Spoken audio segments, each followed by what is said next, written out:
One. Hey guys, welcome back to the Centipedes channel. I'm excited because we have some cool stuff to show off today.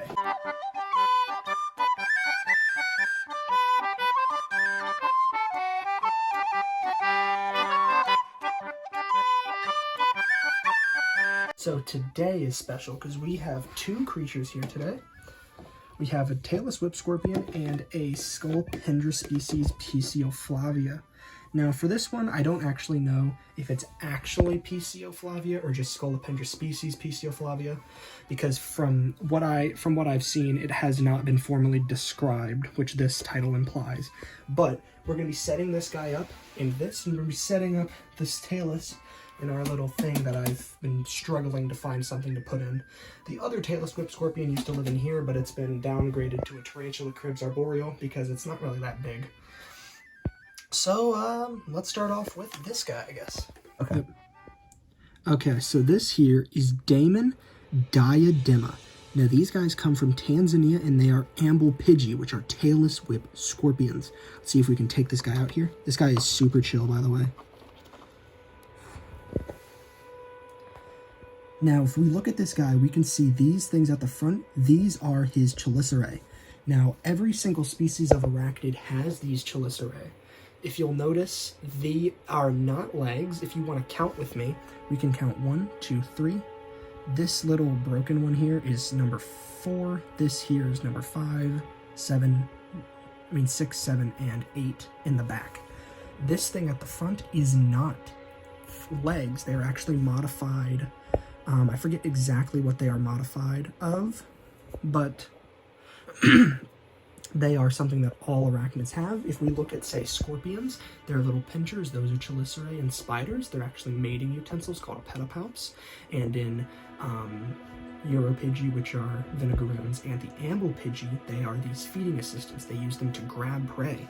And this is actually a threat display here, where he has them out like this. This is a threat display. He is trying to show off his big-ass little claws there. He is actually the only tailless whip scorpion I've ever seen do this. I've even seen some go as far to strike fingers. And these guys are cool. The really cool ones, in my opinion, are the ones where, like, the chelicerae are way out, you know? Those are really cool, in my opinion. But this guy still is pretty large. He's much larger than the one I already have. So this guy's cool. So, if you'll notice, right now he has his antenniform leg extended out. It's much larger than the rest of his body. Now, these antenniform legs are used as feelers to feel out for prey, to feel vibrations. And these guys, even though they have eyes, which are kind of gleaming right there at the front, they are mostly blind. These are cave dwellers, these are tree dwellers, and they use these primarily to hunt for prey. Don't worry about these missing legs right here. They will grow back after a molt. This one was a bit beat up, but I mean, it was the largest one that I saw, so I ended up getting him.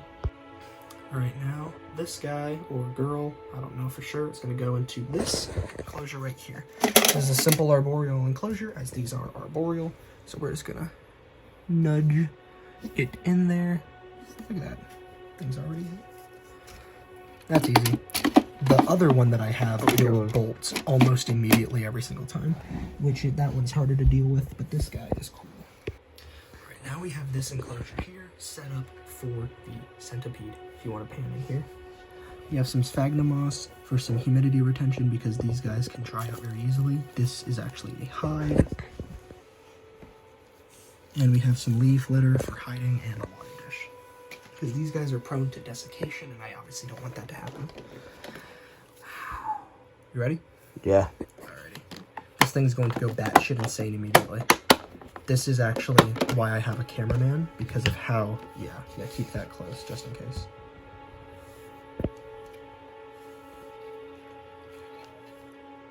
Hey, buddy. No reason to... I am going to grab a pair of tongs. Yeah, get nice pictures of that. So something that I learned is that if you approach a centipede from the front, they are more likely to go insane, or less likely rather. They tend to be a little bit more calm if they know what is touching them. Oof.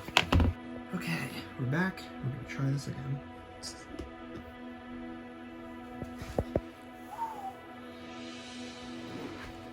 This guy is missing a terminal leg in the back there. It looks like it's trying to grow back a little bit after some molts. Maybe it lost it when it was younger. So these guys, the front of their heads, you'll notice these little things on the side. Those are called forcipules, or if you're cool, toxicognaths. Now these are not fangs. When they inject venom into things, they're not biting it. It's different than spiders, it's different than scorpions. They are injecting prey with these modified legs, and that's what those are. And they don't suck out the venom like they would, like what a spider. Oh, right there. That is it cleaning its antenna. That's what they're doing. It's grooming itself. It's cleaning its antenna off. These guys actually do that often. See right there? That's actually really good. Yeah. So this is Scolopendra species piceoflava. These guys come from Sulawesi, which is the nice Asian. They used to be considered a subspecies or a color form of Centipede, which is a very, very common species of centipede in the hobby. However, at this point, I think they are distinct, but I don't know if they have an actual species name yet, but we're going to see what we can do. Let's see about trying to deal with you without you losing your mind. Yeah, it's already trying to, like, bite whatever this is. Like, it's already trying to bite this, and I don't want it to do that. Yeah, it's already trying to bite it. I just want you out of here. That's all I want. Climb over. Ooh.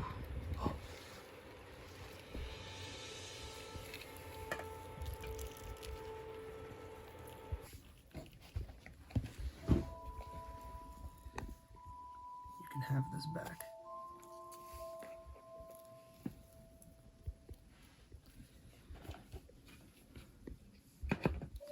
You can definitely see the small antenna. So this enclosure is decently sized. It'll be able to hold a burrow. It will, there's a water dish in here for it. And overall, it's nicely sized. I don't think that this guy is fully grown. I think it has a little bit of growing to do. But these guys are cool. Yeah, it's trying to bite everything. It's I keep saying bite. It's really not a bite. Oh no, I don't even know if he's trying to bite it or anything. It's weird. I wonder if it's hungry. Hold on, let's see if I can grab it. Some doobies right here. Let's see if it's hungry. Where's my victim? Here you are. If it's hungry, then we're gonna leave it alone. Because you do not touch a hungry centipede, that thing will bite the shit out of you. Oof. Yeah. So I'm gonna grab this.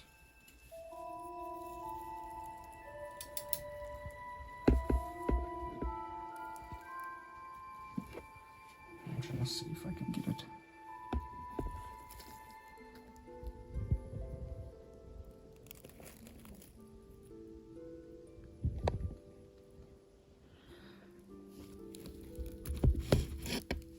Yeah, he got it immediately. He already took it. He took it the second I gave it to him. Hold on, give me that. Yeah, he already has it. We can see in there, he's already grabbing at it. Yeah, I knew it wasn't smart to touch this thing. This thing was super freaking hungry. That's really cool. Did it not feed this thing before the expo? Nope, not at all. That's actually really smart. If this thing would have he was biting literally everything. If this thing would have touched me before I gave it food, he would have bit me and he would have given me fooding response levels of venom, and that would hurt. Yeah, for a good week. Yeah, if you can tell, he is sort of trying to make sure it's dead before he's eating it. Maybe we can come back after a little bit when he's done eating and check out the progress. Okay, I thought that today would also be a good chance to go over some of the species that I had, like my centipede and my other amblepidgy, to see how they're doing, since we are in the theme of those two species. So you want to look in here. This is the enclosure for my Scolopendra species lowland jewel, which I got last year from Arachnid Rarities. I have never seen them for sale, ever, except once. So I don't know if anyone really keeps them other than me and maybe a few other people, but let's see if we can find him. I guarantee you he is under this. I don't care if I spill the water dish, it's whatever. I'll just refill it. No, he's not. This looks like a hole to a burrow. So this guy burrows under the, he is constantly underneath the substrate. That's why I don't really have a hide in here, because he just burrows. There it is. You see it? Yeah. It's not move. This thing is extremely fast. See? Thing is insane. Oh. This thing is a psychopath. So Scolopendra, Malaysian jewel, which people say this species is the same species as the Malaysian jewel, I call bullshit, mainly just because how the hell do you know they're the same species if neither has been described? Yeah, these two species are the same. They've never been described by science, but they're the same. How do you know? I just don't know the real basis behind saying that they're the same species, but I don't know, maybe I'm just retarded. Somebody can explain it to me some in the comments maybe. However, these guys are cool. I don't think you really got to notice because it just ran around. I'll put a picture here. That's a good picture that I got when it wasn't insane. I fed this guy recently as well. They have blue legs like the Malaysian jewel, but it's not as vibrant and it's only near the back. They have red legs at the front and yellow in the middle. And they have red antenna. I see him right here. Him or her. This one is still young as well, because both of the species, I think, are both decently sized, and this guy's not really that big. I've had him for like a year-ish. See if I can get him. Oh, he went down into the hole. He's in here.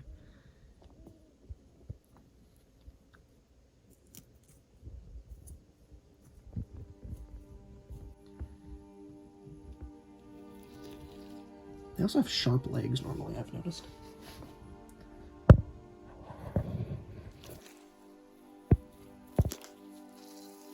Yeah, I doubt that when you're able to put him on your face, he might just start.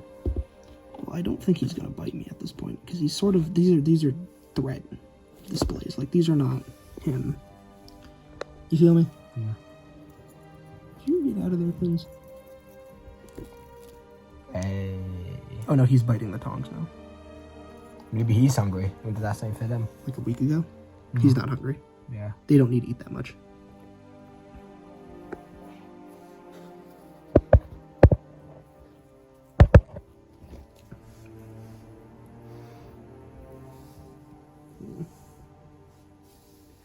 Do I still have my glove?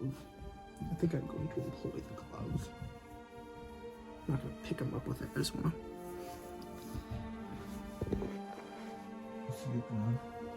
I don't know where it is.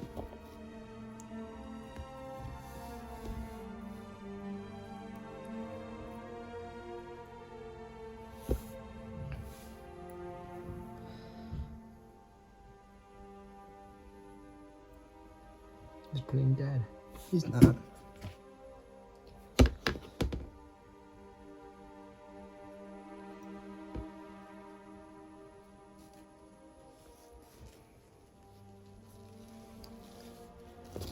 Oh shit.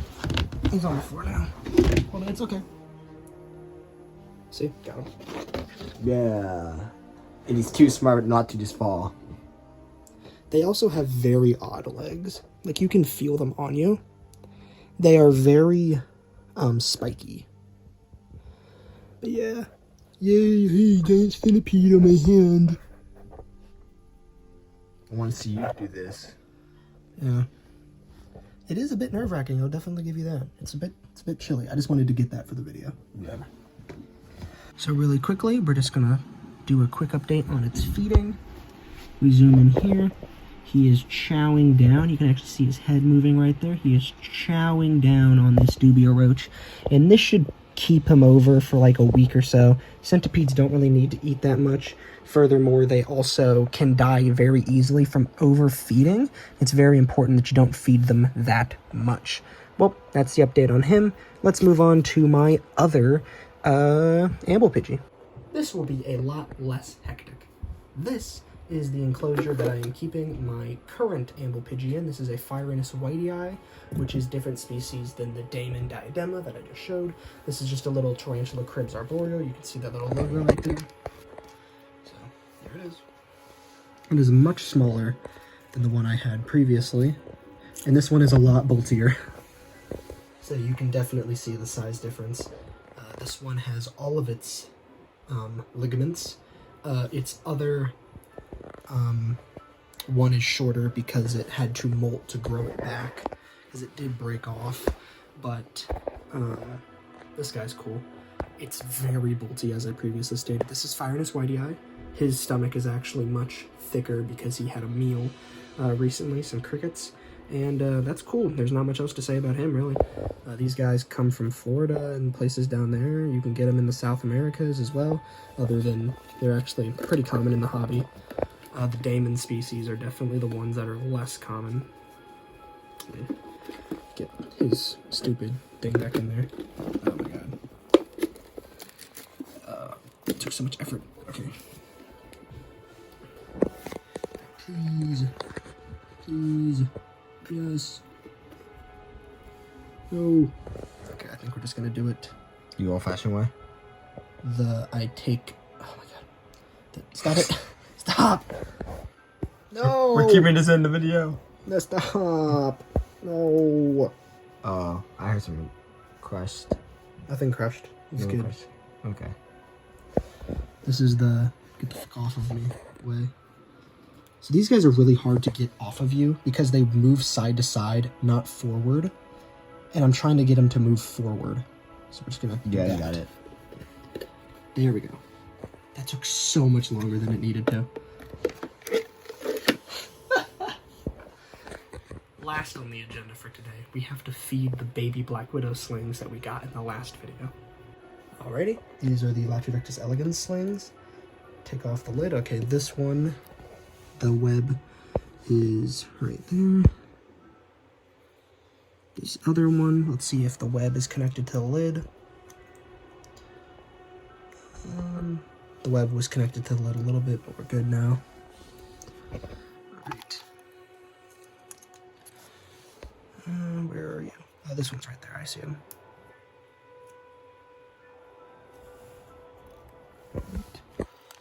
It is also important not to overfeed Black Widows, so we're going to try our best to make sure that we don't do that.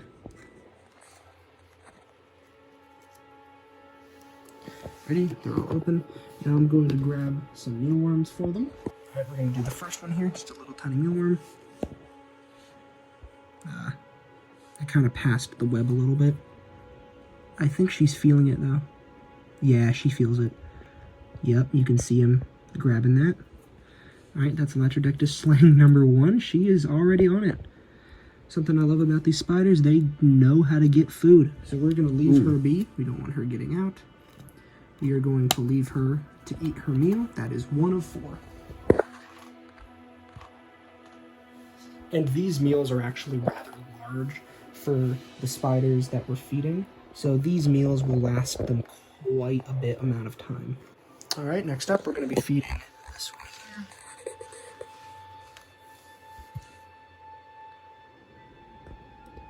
Black widows are a bit ambitious. They will eat things that are, I'm gonna pull up a little bit. There we go. They will eat things that are larger than them.